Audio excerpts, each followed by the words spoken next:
मैं कोई त्योहार नहीं करती, कोई मैं व्रत नहीं करती, तीज भी नहीं करती, सिंदूर भी नहीं लगाई हूँ। और मेरे पति प्रोफेसर रमाकांत ठाकुर जी बिल्कुल हेल्दी और स्वस्थ हैं। मैं ब्राह्मणों से, इस व्यवस्था से बहुत दूर हूँ और बहुत सालों से हूँ। मान्यवर जा रहे हैं 2001 से। और आज हमारे सारे बच्चे सफल हैं। 2 बेटियां हैं मेरी जो इंटर कॉलेज में लगी हैं 2 साल पहले। एक का गाय घाट में है, वो भी आ जाएगी, और एक मधुबनी में थी, वो भी ट्रांसफर होकर यहाँ आ जाएगी। एक बेटा MBBS कर रहा है। सारे बच्चे सफल है। नहीं है कि हम भगवान को नहीं मानते हैं तो भगवान की वजह से हमारे बच्चे नहीं, सारे बच्चे सफल। परिवार सुखी है, दोनों सर्विस में हैं, ठीक हैं, स्वस्थ हैं, आपके सामने खड़े हैं। तो मन से, ये मन का जो भ्रम है ना, जो आप उधर दे रही है ना, उसे निकाल के फेंकिए। एक शराबी पिता से भी ज्यादा खतरनाक एक पाखंडी माँ होती है। एक शराबी पिता से भी ज्यादा खतरनाक एक पाखंडी अंधविश्वासी माँ होती है। कैसे? कभी भी एक शराबी पिता ये नहीं चाहेगा कि मेरे बच्चे शराबी बने, कभी भी नहीं चाहेगा। लेकिन जो अंधविश्वासी माँ होगी, पाखंड में डूबी हुई माँ होगी, धार्मिक कर्मकांडों में उलझी हुई माँ होगी, वो हमेशा चाहेगी कि मेरे बच्चे भी ऐसा ही बने। इसलिए सबसे ज्यादा जवाबदेही और जिम्मेदारी हम महिलाओं के कंधे पर है। हम क्या देखना चाहते हैं, अपने बच्चों को क्या बनाना चाहते हैं? अपने बच्चों को मजबूत बनाना चाहते हैं, साइंटिफिक अप्रोच वाला बनाना चाहते हैं, या उन्हें हम धार्मिक कर्मकांडों में उलझा करके उन्हें मानसिक रूप से पंगु बनाना चाहते हैं? ये आपको तय करना होगा। कितना अजीब लगता है जब हमसे गाय का गोबर रख के कहा जाता है कि तुम इसे मान लो कि ये गणेश है। पूजा होता है तो होता है ना। आप समझ सकते हैं कि पढ़ा लिखा व्यक्ति भी कोई गाय का गोबर ला के रख दे और उसे कहे कि मान लो कि गणेश है, तो हमारा विवेक कहाँ है? हम कितने विवेकशील हैं? समझ सकते हैं आप कि हम कितने विवेकशील रह गए कि गोबर को रख के कहा जाता है कि मान लो कि गणेश। वहीं पर पहचान हो गई कि आप में विवेक कितना है, आप क्या सोचते हो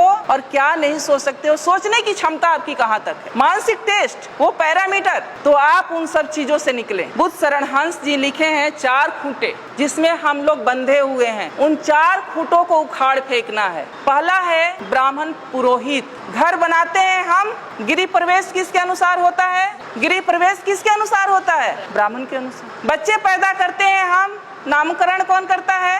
शादी विवाह ठीक करते हैं हम, बिना तिथि कुछ नहीं करते।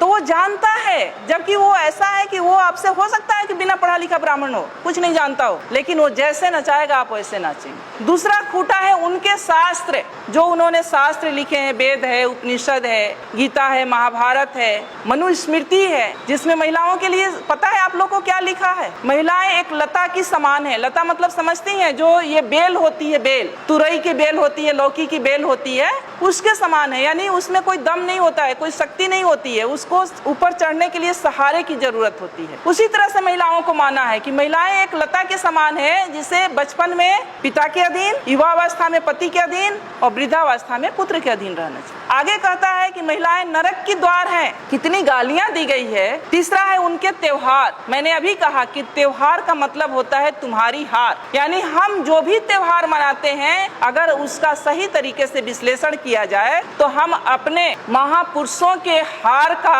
जश्न मनाते हैं। कितने नालायक लोग हैं हम लोग। उनके तीर्थ, जो ये तीर्थ स्थल हैं, अब जब खोज हो रहा है, हमारे लोगों ने भी जब खोज की शुरू किया है, तो 99% ये तीर्थ स्थल बुद्ध से जुड़ा हुआ है। ये जो तीर्थ स्थल है वो बुद्ध का है, जहाँ बौद्ध मठ हुआ करता था, और उसको इन्होंने तीर्थ स्थल में कहीं किसी धाम में, कहीं किसी धाम में कन्वर्ट करके धार्मिक स्थल के रूप में प्रचारित कर। तो जो संसाधन, जो पैसा आप लोग खर्च करती है तीर्थ पर, वो पैसा आप लोग खर्च करें अपने बच्चों के पढ़ाई पर। इन्हें उखाड़ फेंको। ये 4 चीजें हैं, और ये 4 चीज से जिस दिन आप उखाड़ देंगी, जिस दिन आप इससे दूर हो जाएंगी, उस दिन से शायद मुझे लगता है कि आपकी तरक्की शुरू हो जाएगी। एक मेरी जैसी ही पढ़ी लिखी लड़की थी, शादी उसकी एक ऐसे परिवार में हो गई जहाँ लोग बहुत धार्मिक विचारधारा के थे। जब वो लड़की शादी करा के अपने घर में जाती है, ससुराल जाती है, तो उसकी सासू माँ कहती है कि गाँव में एक मंदिर था, दूसरे तीसरे दिन कि बहू चलो मंदिर में हम पूजा करके आते हैं। अब वो लड़की सोचती है कि हम तो मंदिर को मानते, हम तो भगवान को मानते नहीं है। अब लेकिन सासू माँ से उसके सामने दिक्कत ये है कि 2 दिन की गई हुई बहू सासू माँ को कैसे मना कर दे कि हम मंदिर में नहीं जाएंगे या भगवान को नहीं मानते हैं, ये तो गलत हो जाएगा। वो जाती है सासू माँ के साथ, हाथ में बाल्टी ले लेती है, कुआं होता है आप लोग जानती है मंदिर के पास, जहाँ से पानी लेके या नल होता है पानी लेके मंदिर में धुलाई किया जाता है या जल चढ़ाया जाता है। वो जब वहाँ पहुँचती है बाल्टी लेके तो देखती है कि गाय का मूर्ति बाहर बना हुआ है। वो गाय के थन के नीचे बाल्टी रख देती है। सासू माँ अभी ये गाय दूध देगी तो घर ले चल के खीर बनाएंगे। उसकी सासू माँ हंसने लगती है कि मेरी बहू तो पागल है, पत्थर की गाय कहीं दूध देगी, मैंने तो ये सोचा था कि ये गाय दूध देगी और हम घर में जाके खीर बनाएंगे। वहाँ से बाल्टी उठा लेती है। फिर वो थोड़ा आगे बढ़ती है तो वहाँ पर शंकर जी का मूर्ति लगा रहता है, तो उनके गले में एक सांप फुफकार रहा होता, तो वो डरने का नाटक करती है और पीछे हट जाती है, सासू माँ से चिपक जाती है। सासू माँ अभी तो ये नाग मुझे डस लेगा। फिर उसकी सासू माँ हंसती है कि क्या वास्तव में मेरी बहू पागल है क्या? ये कहती है कि पत्थर का नाग मुझे डस लेगा, तो कहती है तुम पागल हो गई हो क्या, ये तो पत्थर का है, ये क्या तुम्हें डस सकता है? सासू माँ उसको अंदर ले जाती है जहाँ एक देवी की मूर्ति रहती। फिर उसकी सासू माँ कहती है कि बेटा देवी के चरणों में ये सब चढ़ा के देवी से आशीर्वाद ले लो, ये माँ बहुत आशीर्वाद इनका फलीभूत होता है, तुम आशीर्वाद ले लो। जब ये बात उसकी सासू माँ कहती है तब वो लड़की कहती है, अपने सासू माँ के चरणों में गिर जाती है, कहती है कि माँ पत्थर की गाय अगर दूध नहीं दे सकती और एक बाघ भी बाहर बना हुआ था उसे भी देख के डरी थी, पत्थर का बाघ मुझे खा नहीं सकता, पत्थर का नाग मुझे डस नहीं सकता, तो ये पत्थर की देवी मुझे आशीर्वाद भी नहीं दे सकती। मेरी देवी आप हो और मैं तो आपकी सेवा करूंगी और मुझे तो आपका आशीर्वाद चाहिए। कि जो समाज ये कहता है कि हम सब हिंदू हैं और हिंदू आज खतरे में हैं, इसलिए हम सबको इकट्ठे होकर रहना चाहिए, जुड़ कर रहना चाहिए, वही समाज क्योंकि वो शीर्ष पर बैठा हुआ है, सारी व्यवस्थाओं की बागडोर उसके हाथ में है, फूले जैसे पिक्चर को जनसाधारण के बीच में दिखाने से गुरेज कर रहा है। मेरा एक सवाल है, क्या महात्मा ज्योतिबा फूले और सावित्रीबाई फूले जिनके जीवनी पर ये पिक्चर बना है, क्या वो हिंदू नहीं थे?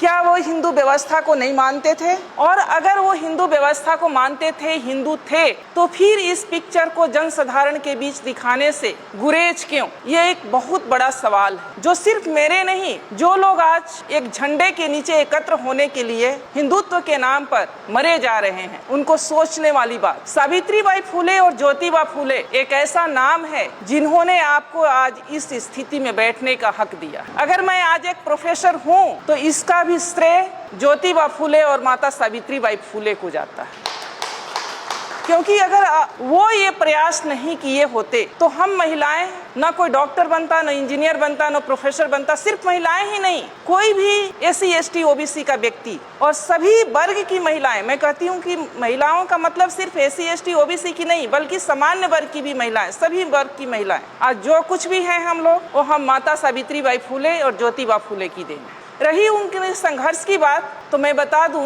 कि माता सावित्रीबाई फूले जब मात्र 7 वर्ष की थी तब उनके हाथ एक इंग्लिश की किताब लगी, अंग्रेजी की बुक लगी और उसके पन्ने पलट रही थी। इतने में उन पर नजर उनके पिता की पड़ती है और वो उनके हाथ से किताब छीनकर खिड़की के बाहर फेंक देते हैं, क्योंकि उस समय महिलाओं के लिए पढ़ना लिखना पाप समझा जाता था। SC ST OBC के पुरुषों के लिए और सारी महिलाओं के लिए पढ़ने लिखने का कोई अधिकार नहीं था। और उनकी 9 वर्ष की अल्पायु में आप समझ सकते हैं कि 9 वर्ष की कितनी कम उम्र होती है, क्योंकि उस समय बाल विवाह प्रचलित था। 9 वर्ष की उम्र में उनकी शादी हो जाती है। संजोग कहिए, उनका सौभाग्य कहिए कि उनकी शादी ज्योतिबा फूले से होती, और जब शादी होती है तो ये इच्छा को वो ज्योतिबा फूले के सामने रखती। और जब ज्योतिबा फूले खेतों में काम कर रहे होते हैं तो जब खाना लेके माता सावित्रीबाई फूले जाती हैं खेतों में तो अपने साथ वो किताब भी रख कर ले जाती। किताब रख कर ले जाती हैं तो ज्योतिबा फूले वहाँ उनको कुछ टास्क दिए होते हैं, वो कहते हैं उन्हें पढ़ाने लगते हैं। जब घर से बाहर वो खेतों में उनको पढ़ाते हैं, कुछ दिन के बाद इसकी चर्चा उनके पिता तक पहुंचती है कि ज्योतिबा फूले अपनी बहू को यानी अपनी पत्नी को पढ़ना लिखना सिखा रहा। क्योंकि उस समय महिलाओं के लिए पढ़ना लिखना किसी पाप से कम नहीं था, पढ़ने लिखने का कोई अधिकार नहीं था महिलाओं को। तो उनके पिताजी इस पे नाराजगी व्यक्त करते हैं कि अच्छी बात नहीं है आप सावित्री को पढ़ाओ लिखाओ नहीं बेटा, घर का काम काज करने दो बहू को। ये अच्छी बात नहीं है, क्योंकि जब तुम ऐसा करोगे तो अपने जाति बिरादरी के लोग या समाज के लोग इसका विरोध करेंगे। लेकिन ज्योतिबा फूले नहीं मानते। वो शुरू से इस व्यवस्था को चूंकि बहुत करीब से वो देखे थे। वो भी घटना आप लोग को पता होगा कि जब वो अपने एक दोस्त के, सवर्ण दोस्त के शादी में जाते हैं पगड़ी बांध करके, और वहाँ पर जब वो व्यक्ति, एक उस वर्ग का व्यक्ति, उस जाति का व्यक्ति ये कहता है कि ये ओबीसी का व्यक्ति हमारी जाति की शादी में क्या कर रहा है, उन्हें अपमानित किया जाता है, तब उनको समझ में आता है कि शिक्षा कितनी जरूरी है और शिक्षा के बाद भी बहुत कुछ नहीं बदलने वाला। फिर वो प्रण करते हैं कि नहीं, चाहे जो हो जाए लेकिन मैं सावित्री को पढ़ाऊंगा जरूर। बातें यही नहीं रुकती है। एक दिन उनके पिता उनके सामने एक शर्त रखते हैं कि या तो बहू को यानी सावित्री को पढ़ाना लिखाना छोड़ दो या तो मेरा घर छोड़ दो। उस समय सावित्री बाई भी हक्के बक्के रह जाती हैं कि पिता समान ससुर दो तरह की शर्त रख दिए, या तो मैं पढ़ना लिखना छोड़ दूं या पति के साथ मैं घर को छोड़ दूं। ज्योतिबा फूले कहते हैं कि डरने की बात नहीं है, हम पढ़ना लिखना नहीं छोड़ेंगे, तुम्हें पढ़ना लिखना है और हम पिता का घर छोड़ेंगे। उस समय बिना झिझक, बिना कुछ लिए वो अपने माता पिता का घर ज्योतिबा माता सावित्री बाई फूले के साथ छोड़कर घर से निकल जाते। आज जो हिंदू मुस्लिम हो रहा है उस पर मैं थोड़ा बात करना चाहूंगी। उस्मान शेख एक नाम है जो ज्योतिबा फूले के बहुत अच्छे दोस्त हुआ करते थे। पूना के पेठ बाजार में रहते थे। जब वो घर से निकाल दिए जाते हैं तो उसी पूना के पेठ बाजार में जाते हैं और एक रूम लेते हैं, कमरा लेते हैं, रहने लगते हैं। उस्मान शेख से मिलते हैं। उस्मान शेख भी प्रगतिशील विचारधारा के थे। उस समय पर उस्मान शेख उनका मदद करते हैं ज्योतिबा फूले का। आप सोच सकती हैं कि उनके पिताजी ने उन्हें घर से निकाल दिया बहू के साथ। ये भी नहीं सोचा कि बेटा जाएगा तो रहेगा कहाँ, इसके पास कोई रोजगार है न कोई नौकरी है। लेकिन उस दोस्त ने उन्हें पनाह दी। उनके रोजमर्रे की जितने सामान थे वो खरीद के उन्होंने दिया। अपने घर का एक कोना उन्हें स्कूल खोलने के लिए दी और वहाँ पर वो स्कूल खोलते। सावित्री बाई फूले का पढ़ाई लिखाई जारी रहता है। उस्मान शेख जी की एक बहन होती हैं फातिमा शेख, वो और सावित्री बाई फूले। फिर उनकी चिंता बढ़ती है, इसीलिए वो सावित्री बाई फूले को पढ़ा रहे थे कि ताकि लड़कियों को पढ़ाने में सुविधा हो जाए। वो अपने समाज में एसी एसटी ओबीसी और महिलाओं के लिए शिक्षा का अलख जगाना चाहते थे। दोनों ने मिलकर स्कूल खोला। जब सावित्री बाई फूले स्कूल जाया करती थी पढ़ाने के लिए, ऐसा नहीं था कि वो स्कूल किसी जाति विशेष के लिए था या किसी वर्ग विशेष के लिए था। वहाँ महिलाओं के लिए था, बच्चियों के लिए था और किसी भी कास्ट की, किसी भी जाति की बच्चियां जा सकती थी पढ़ने के लिए। उन पे गोबर और कीचड़ फेंके गए, उन्हें गालियां दी गई, उन्हें पत्थरों से मारा गया, उनका अपमान किया गया। लेकिन वो झुकी नहीं, न वो रुकी, अनवरत उस काम में लगी रही। फिर जब इस बात से उन्हें परेशानी हुई तो माता सावित्री बाई फूले और ज्योतिबा फूले ने कि कीचड़ भरे कपड़ों में कैसे बच्चों को पढ़ाया जाए, तब उन्होंने एक बीच का रास्ता निकाला कि ये काम तो हमें नहीं छोड़ना है जो हमने स्कूल खोला है बच्चियों को पढ़ाने का है। तो एक कपड़ा, एक साड़ी वो अपने साथ थैले में करके ले जाती थी और एक साड़ी पहन कर जाती थी। जिस साड़ी पर गोबर और कीचड़ फेंके जाते थे उस साड़ी को खोल करके रख देती थी और दूसरा साड़ी पहनकर बच्चियों को पढ़ाती थी। और फिर जब आना होता था तो वो साड़ी खोल के रखती थी और गोबर और कीचड़ वाली साड़ी पहनकर घर। आप सोच सकती हैं कि वो महिला जिनके कोई औलाद नहीं थे, सावित्री बाई फूले के कोई अपने बच्चे नहीं थे, अपने संतान नहीं थे, इसके बावजूद भी उन्होंने इतना अपमान क्यों झेला दूसरी लड़कियों को पढ़ाने। आज हम लोग अगर सावित्री बाई फूले की चर्चा कर रहे हैं तो उसके पीछे का राज यही है कि वो निस्वार्थ भाव से पूरे समाज की महिलाओं को मुख्य धारा से जोड़ने के लिए उन्होंने ये काम किया। और इसमें हजारों रोड़े आए, उन्हें घर से निकाला गया, उन्हें अपमानित किया गया, उन पर कीचड़ और गोबर फेंके गए, फिर भी वो कभी रुकी नहीं। फूले दंपति इतना अपने काम के प्रति अड़िग थे कि लाखों परेशानियां आने के बावजूद भी वो दोनों रुके नहीं। इतना ही नहीं, उस समय चूंकि कम उम्र में शादी हो जाती थी तो लड़कियां कम उम्र में शादी होने की वजह से बाल विधवाएं भी हो जाती थी और एक बहुत बड़ा अत्याचार महिलाओं के ऊपर बाल विधवा के रूप में था। अगर कोई बाल विधवा हो जाती उसके बाल मुड़ दिए जाते, जैसा कि मान्यवर ने बताया। उसको अच्छा खाने का हक था,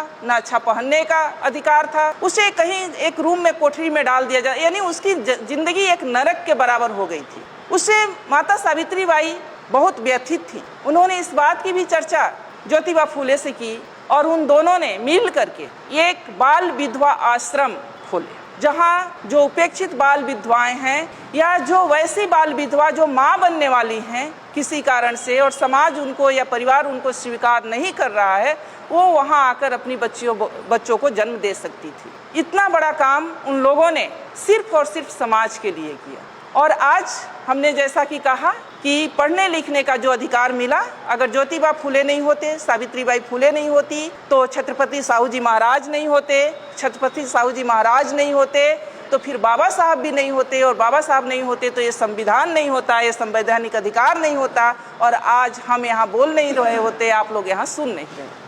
अब महिला सशक्तिकरण की बात हम करते हैं। महिला सशक्तिकरण, मैं ये नहीं मानती कि आज भी महिलाएं हमारी कमज़ोर हैं। हमारी महिलाएं सशक्त हुई हैं, ऊंचे ऊंचे पदों पर गई हैं, डॉक्टर बनी है, इंजीनियर बनी है, पायलट बनी है, जज बनी है, हर क्षेत्र में वो काबिलियत हासिल की हैं। लेकिन क्या उनका सशक्तिकरण की दिशा सही है? सवाल यहाँ है, क्या हम उस व्यवस्था को, उन महापुरुषों के त्याग और बलिदान को समझ पा रहे हैं जिसकी बदौलत आज हम यहाँ बैठे हैं, या हम हैं? नहीं।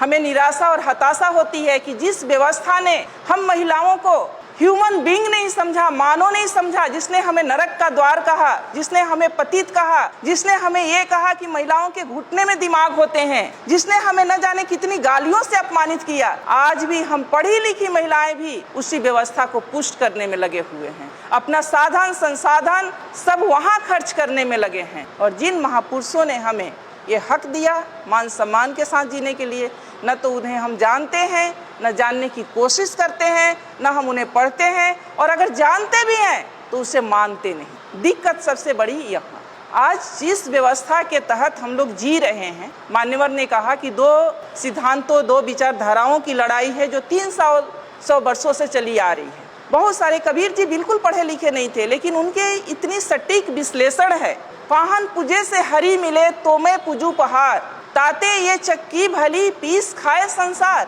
बिना पढ़ा लिखा व्यक्ति इतनी बड़ी बात कह गया, और हम लोग MA PhD डिलीट किए हुए व्यक्ति उसी पत्थर के चक्कर में अपने सारे पढ़ाई लिखाई को मिट्टी में मिला रहे। आज जो व्यवस्था चल रही है, और ये महिलाओं के बाद जो मान्यवर ने कहा, चाहे जो सब्जेक्ट में रखा गया कि महिलाओं को जागृत करना बहुत ज़रूरी है। अगर हम महिलाओं के महत्व की बात करें तो महामानव बुद्ध ने भी ये कहा है कि जो 8 रत्न होते हैं उनमें से महिलाएं सबसे महत्वपूर्ण है, सबसे श्रेष्ठ रत्न है।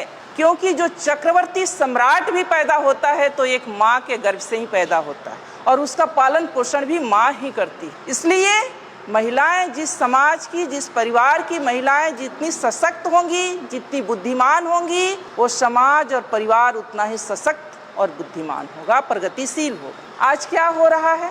मान्यवर ने बहुत सही बात कहा कि श्रीमान श्री तो चलाते हैं ऐसे कार्यक्रमों में, और हमारी मतियां रह जाती हैं घरों में।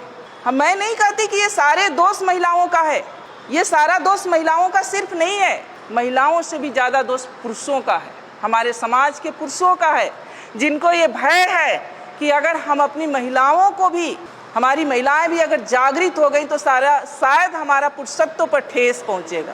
क्योंकि ये हमारा भारतीय समाज मातृ समाज था, मातृ परिवार का समाज था।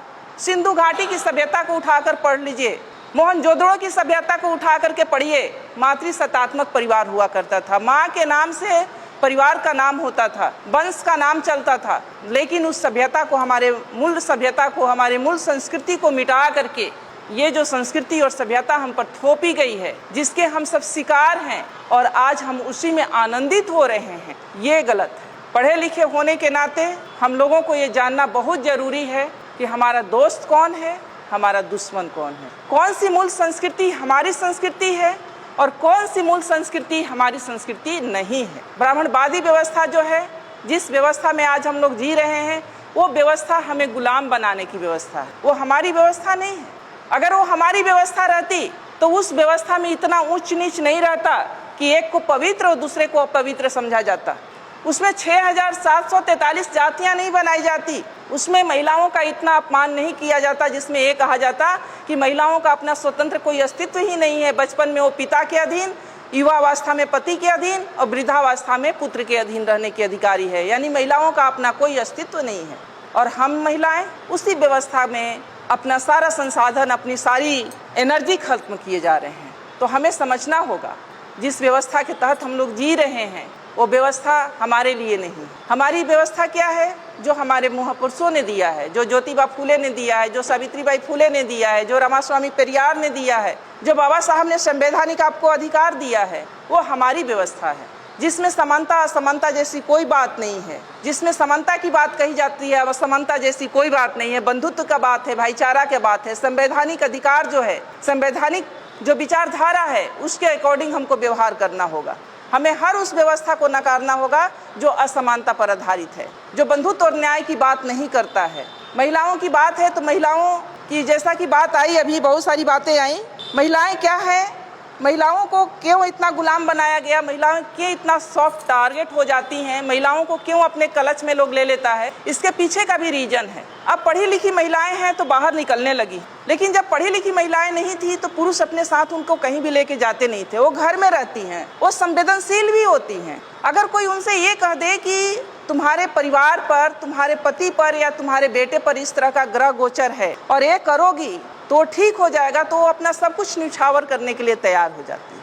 और इसी उसके मनोविज्ञान का फायदा हमारे दुश्मनों ने उठाया। मैं आपसे एक सवाल करती हूँ कि जो माँ, यहाँ बिहार में कल्चर है कि चाहे वो महिला बिल्कुल बेड पर हो, बेड रेस्ट में हो, डॉक्टर ने उसे मना कर दिया हो हर चीज़ से, फिर भी अगर वो जिंदा है तो वो ज्योतिया व्रत नहीं छोड़ती हैं। ऐसा है ना, ज्योतिया करेंगी ही करेंगी, क्योंकि कहा जाता है कि ये ज्योतिया जो है वो बच्चे के लिए है। तो जो माँ या जो महिला इतना 24 घंटे का बिना पानी के, बिना अपने बच्चे के सलामती के लिए व्रत कर सकती है, क्या उस महिला को झकझोर दिया जाए और बता दिया जाए कि असली तुम्हारी संस्कृति क्या है, तो क्या वो अपने बच्चे के उन्नति के लिए वो स्वीकार नहीं करेगी? जरूर करेगी।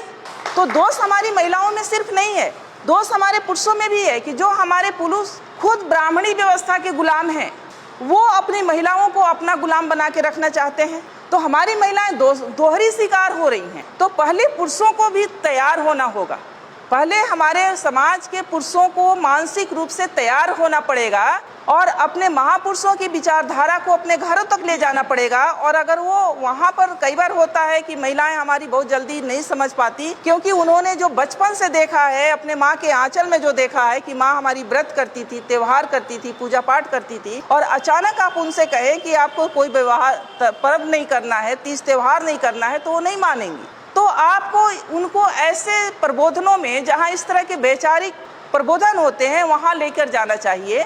वहाँ भी नहीं लेकर जा सकते हैं तो आप पतली पतली किताबें आती हैं, उस तरह की किताबों को उनको देना चाहिए ताकि वो पढ़ें। सोशल मीडिया पर बहुत सारी चीज़ें आने लगी है, आप उनसे उनको अवेयर कराएं, क्योंकि ये बरसों की गुलामी 2 दिन में नहीं ख़त्म होने वाली। टाइम लगेगा लेकिन वो ख़त्म होगा अगर महिला जिस समाज की और जिस परिवार की समझ गई एक बार। क्योंकि बाबा साहब ये कहते थे कि अगर महिलाओं की उसकी गुलामी का एहसास दिला दिया जाए तो उसकी बेड़ी को तोड़कर निकलने में उसे देर नहीं लगेगी। तो हमारे यहाँ जितने भी बहनें बैठी हैं, माताएं बैठी हैं, उनसे भी मेरा अनुरोध है, और जितने भी हमारे पुरुष भाई बैठे हैं उनसे भी अनुरोध है कि ये हम सभी को सहयोग से इस तरह के कार्यक्रमों को सफल बनाने के लिए, सहयोग से सभी को ये परिवर्तन के लिए। घरों में कई बार क्या होता है कि जब महिलाएं थोड़ी प्रगतिशील होती है और पुरुष प्रगतिशील नहीं होते हैं तो वहीं लड़ाई शुरू हो जाती है। पुरुष ये कहना शुरू कर देते हैं कि ये थोड़ी पढ़ लिख के क्या गई, ये बातों को नहीं मानती या मेरी बातों को नहीं मानती। और कई बार अब ये भी देखा जाता है, उसका दूसरा भी पक्ष है कि महिलाएं जब पढ़ लिख जा रही हैं, लड़कियां जब पढ़ लिख जा रही हैं, तो वो भी पुरुषों को तरजीह नहीं दे रही हैं। तो मैं यहाँ पर ये भी कहना चाहूँगी कि पुरुष और महिला दोनों एक साइकिल का जो 2 चक्के होते हैं, 2 पहिए देखा आप लोगों ने साइकिल, अगर एक पहिए को पंचर कर दिया जाए और दूसरे का टायर ट्यूब सही रहे तो क्या जहाँ पर जाना है वहाँ तक हम उस साइकिल से पहुँच सकते हैं? नहीं पहुँच सकते ना। तो इसीलिए पति पत्नी का सामंजस्य होना, वैचारिक सामंजस्य होना बहुत जरूरी है, एक दूसरे को सपोर्ट करना बहुत जरूरी है। और अगर पति अगर प्रगतिशील हैं, इस तरह के प्रबोधनों से अगर वो सशक्त हो गए हैं और पत्नी नहीं किसी तरह से मान रही हैं, तो आप उन्हें ब्लेम मत करें कि वो नहीं मानती हैं। आप एक तो उनको ऐसे कार्यक्रमों में ले जाएं, दूसरे में पतली पतली किताबें दें, उनसे धीरे धीरे बातें करें, उन्हें बताएं, तभी वो सशक्त हो सकती हैं या सुन सकती हैं, आपको बातों को समझ सकती। अभी जो समाज में ये चल रहा है, देश में ये चल रहा है कि हिंदू असुरक्षित हैं, और हिंदुओं एक हो जाओ। मुस्लिम सिर्फ बहाना है, टारगेट पर SC ST OBC हैं, मूल निवासी हैं। जो आपको ये दिखाया जा रहा है हिंदू मुस्लिम का सीन, वो वास्तव में हिंदू मुस्लिम का सीन नहीं है। हिंदू मुस्लिम के आड़ में SC ST OBC को कैसे घुटने पर लाया जाए, जो थोड़ा सा ऊपर उठ गया है, कैसे उसे बर्बाद किया जाए, ये पूरे षड्यंत्र देश में चल रहा है। अब है कि स्त्रियों का शोषण सबसे ज़्यादा कहाँ हो रहा है, तो स्त्रियों का शोषण सबसे ज़्यादा धर्मों ने किया है। जो धर्म, जिसको हम लोग धर्म कहते हैं, वास्तव में वो धर्म नहीं धंधा है। जो धर्म कहते हैं कि हम धार्मिक काम कर रहे हैं, वो धर्म नहीं धंधा है। और पढ़े लिखे भी यहाँ अंधा है, क्योंकि धर्म का अर्थ होता है धारण करना। मैं समाजशास्त्र की छात्रा रही हूँ, उसमें पढ़ाया जाता है कि धर्म का अर्थ होता है धारण करना। धर्म का अर्थ कहीं भी पूजा पाठ से नहीं है। धर्म का मतलब होता है हमारे नैतिक चरित्र से, कि हम कितने नैतिक हैं, हम अपने कर्मों के प्रति। कर्म का मतलब हमारी जो ड्यूटी है, जो हमारी रिस्पॉन्सिबिलिटी है। अगर हम एक माँ हैं तो हमारा ये धर्म है कि अपने बच्चों का पालन पोषण परवरिश अच्छे तरीके से करें। हमारा ये धर्म नहीं है कि हम मंदिर में जाके घंटी बजाएं और बच्चा हमारा भूख से बिलख रहा हो। धर्म का मतलब होता है हमारे नैतिके से। तो जो महिलाओं का जो शोषण सबसे ज़्यादा हुआ है वो धर्मों ने किया है। फिर भी महिलाएं सबसे ज़्यादा धार्मिक कर्मकांडों में उलझी रही हैं। उन्हें यह पता नहीं है कि जिन धार्मिक कर्मकांडों को मान रही हैं वो उन्हें गुलाम बनाने के लिए है। जिन धार्मिक कर्मकांड को हम लोग कर रहे हैं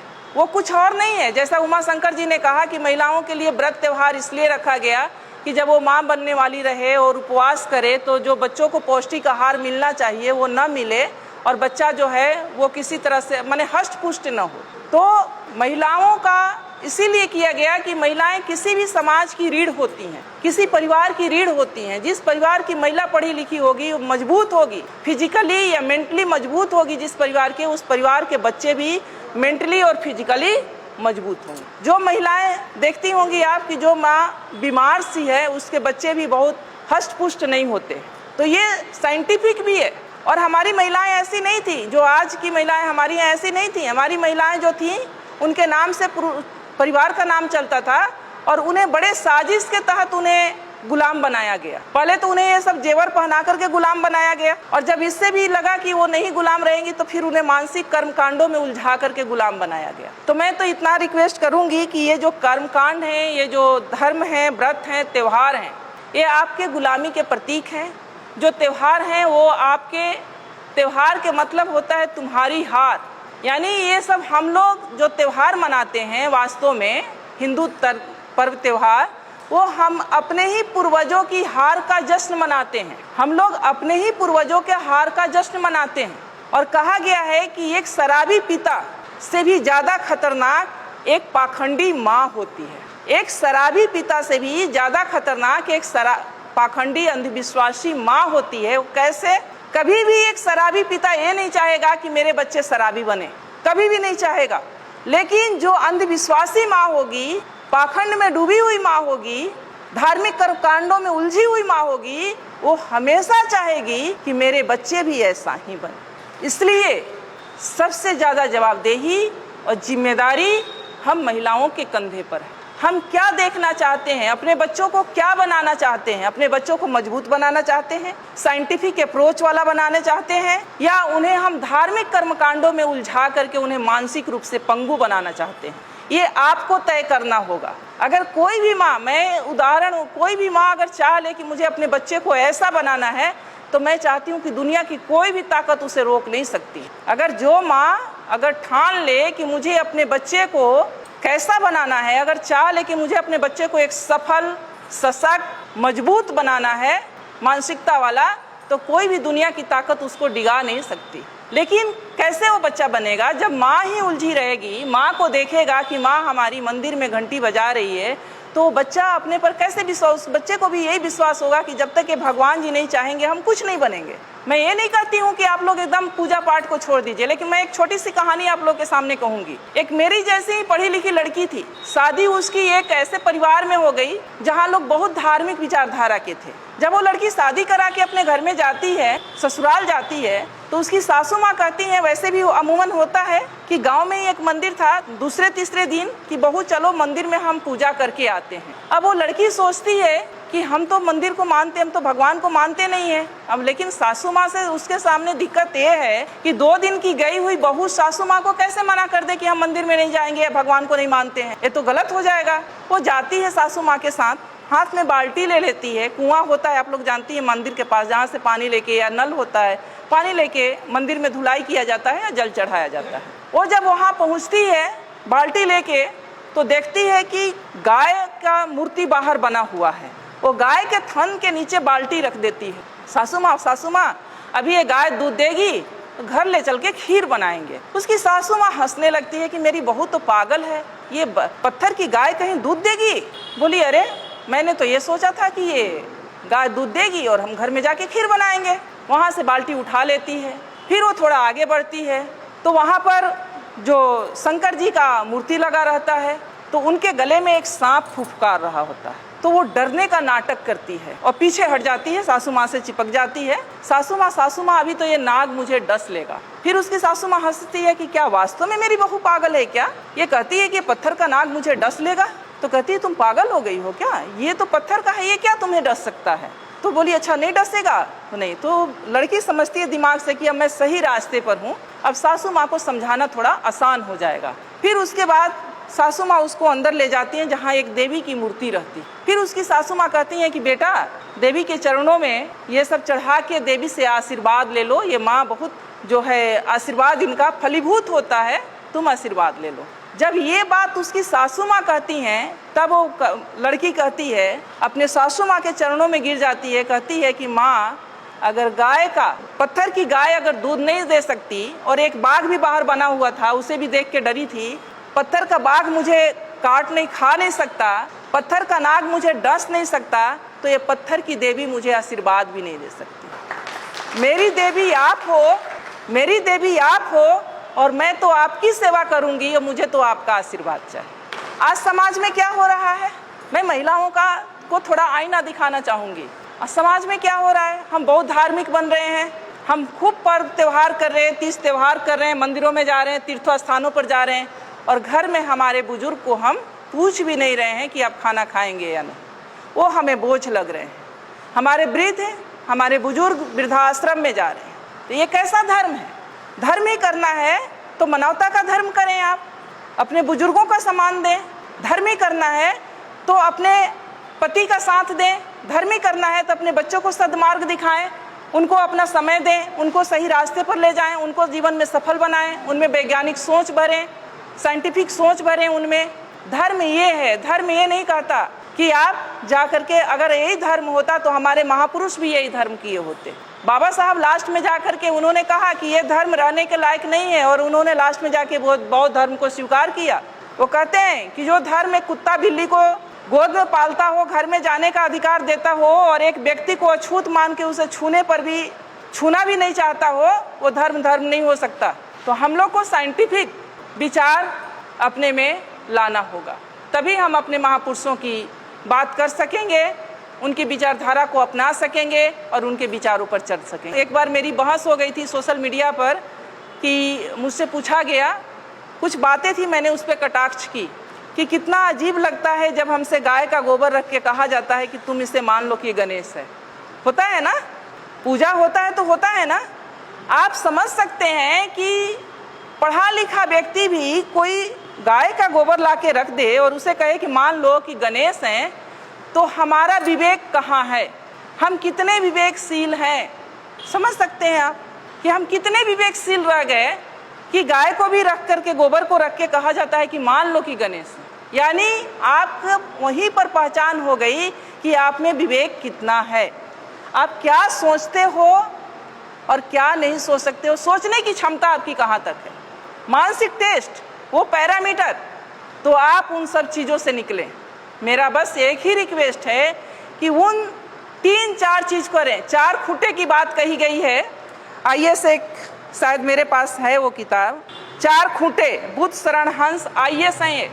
ये पतली सी किताब है, IAS हैं, ये कोई साधारण व्यक्ति नहीं है, समझ सकते हैं आप लोग।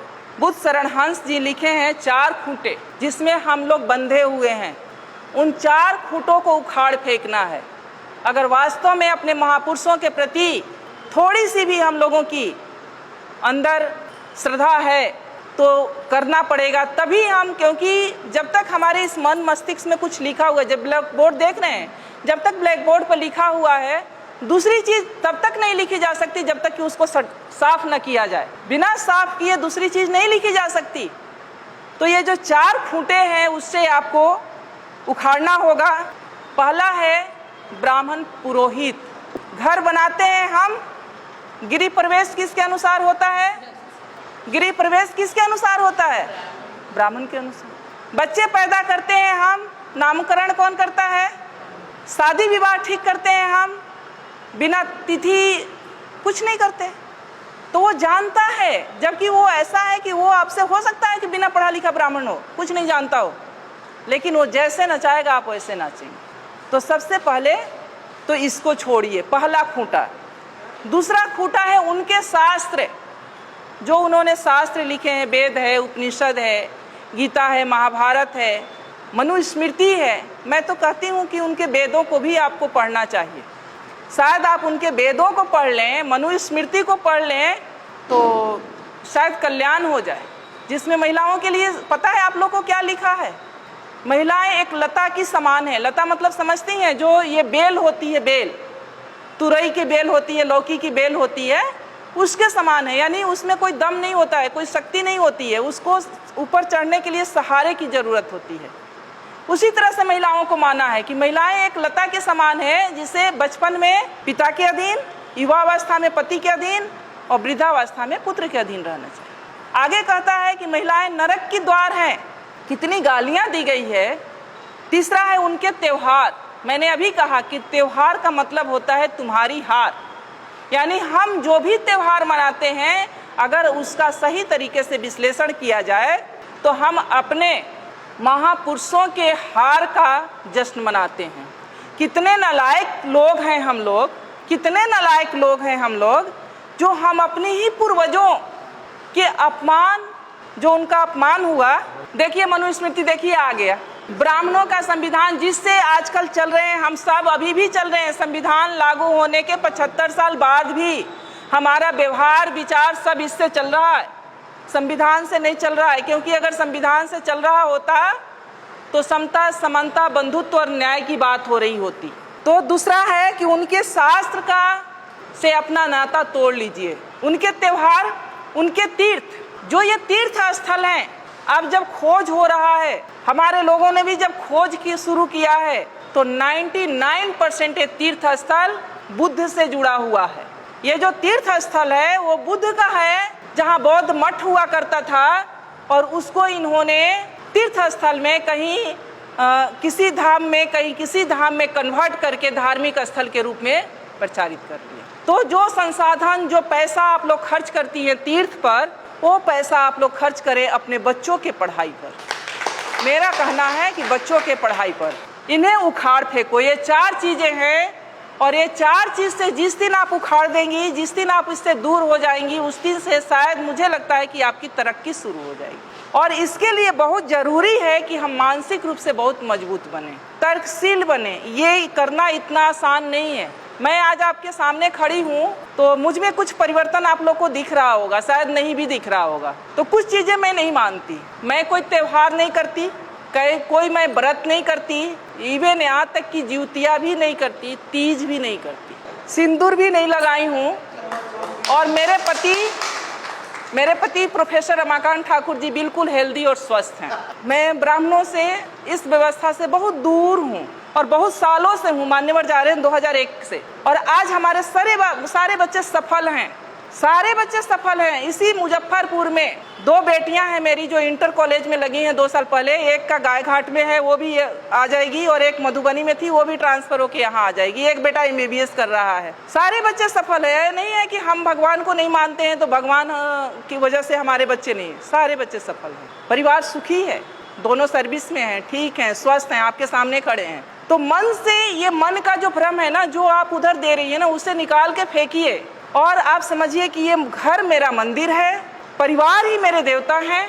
मेरे बुजुर्ग जो हैं, मैं ये मानती हूँ कि जो हमारे बुजुर्ग हैं, माता पिता, सास ससुर, जब तक मेरे ससुर जी जिंदा रहे, हस्बैंड आते थे या नहीं आते थे, मेरा निजी मामला है, लेकिन कभी कभी कहना पड़ता है, मैं गांव में आकर के साल में 4 बार 5 बार मैं गांव में आकर के मैं अपने फादर इन लॉ के लिए रहती थी। क्योंकि मेरे फादर इन लॉ एक बार गए थे मुरादाबाद, मेरे बड़े जेठ नहीं हैं तो जेठानी जो हैं तो घर नहीं छोड़ के जा सकते थे, तो उनकी वजह से मैं आके साल में 4 बार 5 बार 5-5 6-6 दिन रहती थी उनकी सेवा के लिए। वो मेरे लिए देवता थे। मेरे माँ बाप, मेरे सास ससुर, वो मेरे बड़े बुजुर्ग मेरे लिए देवता थे। तो मैं यही अनुरोध, मेरी माता जी बैठी हैं, इनसे बड़ा देवता कोई नहीं है। ये जिनके घर में भी हैं उनसे, उनके घर के लिए मैं बताऊं कि उनसे बड़ा कोई देवता नहीं है। और कहीं उनको तीर्थ और मंदिर और मस्जिद और कहीं तीर्थ यात्रा पर जाने की जरूरत नहीं है जिनके घर में बुजुर्ग हैं और जिनके घर में बच्चे हैं। लेकिन इसके लिए आपको अपने अंदर से मजबूत बनना पड़ेगा, अपने भय को निकालना पड़ेगा, अपने डर को निकालना पड़ेगा।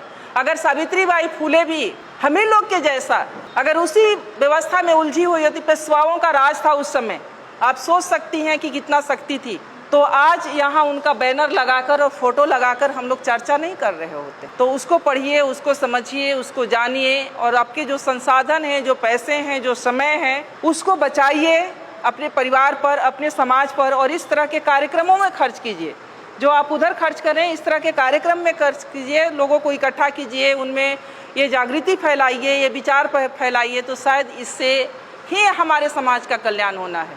नहीं तो अगर हम उधर हैं तो उधर एक पशु से ज़्यादा हमारा महत्व नहीं है। उधर अगर हैं, हम जिस व्यवस्था में हम लोग जी रहे हैं, अगर उसी व्यवस्था में हैं तो किस स्थिति में हैं और क्या आपका महत्व है, आप लोग भी हमसे अच्छा जानते हैं। SC ST OBC के लिए क्या कहा गया है, उसको पढ़ने लिखने का अधिकार नहीं है, उसको संपत्ति रखने का अधिकार नहीं है, उसको अच्छा कपड़ा पहनने का अधिकार नहीं है, अच्छे मकान में रहने का अधिकार नहीं है। अगर उसके पास कुछ संपत्ति है तो उस पर पहला अधिकार ब्राह्मणों का बनता है, जो जब चाहे वो ले सकता है। तो क्या आप लोग चाहेंगे कि ऐसा हो? चाहेंगी? कोई माँ नहीं चाहेगी, कोई बहन नहीं चाहेगी कि हमारे बच्चों के साथ ऐसा हो।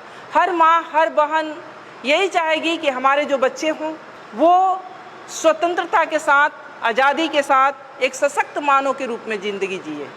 तो उसके लिए व्यवस्था भी हम लोग को बनानी पड़ेगी, क्योंकि आज जिस व्यवस्था में थोड़ा सा हम लोग बोल पा रहे हैं, कह पा रहे हैं, हमारे महापुरुषों की देन है।